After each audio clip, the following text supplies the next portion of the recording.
This is Starling Road in Bury, which is arguably one of the area's most desirable locations, not least because of the great choice of schools nearby, but also because of the large individual family homes that this area has to offer.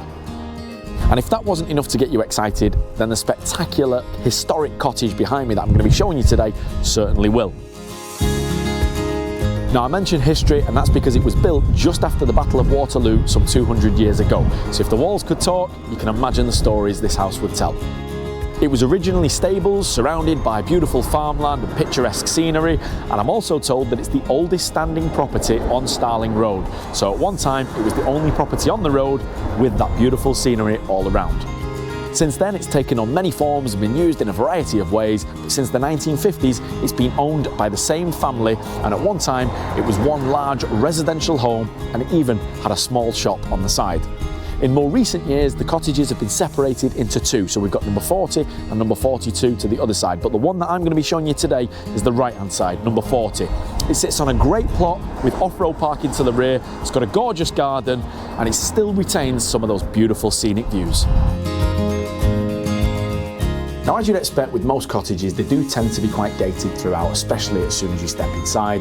But that does seem to add to the charm, especially with properties like this, and I think most people are drawn to them for that reason. Now, with this one, there's so much potential on offer in here, but it's also a lot bigger on the inside than it might appear from the outside. Now, from the hallway, you do get access to a couple of reception rooms, and the first one is just here on the right-hand side. Now, this room, which is now a small sitting room, is what would have been the shop that I mentioned that was built onto the side of the original residence, and it looks like it's perhaps being used as another bedroom at one time or another.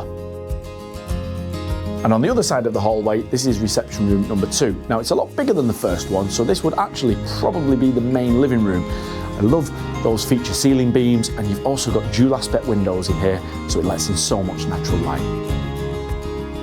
And stepping out from this room, we enter into the kitchen diner. Now, the stairs are just behind me there, which will take us up to the first floor, but the kitchen itself is positioned to the rear, so through those dual windows just behind me, you get some great views of the rear garden.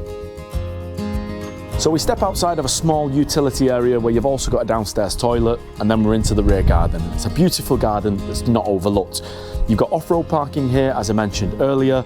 It's a lovely picturesque garden this, but it's those views beyond the fence to the rear that I think is going to appeal most. And then upstairs we find the 2 bedrooms. So this is the main bedroom. Again, look how bright and airy it is with those 2 windows letting in so much natural light. And the second bedroom is a single room which is positioned to the rear overlooking the garden.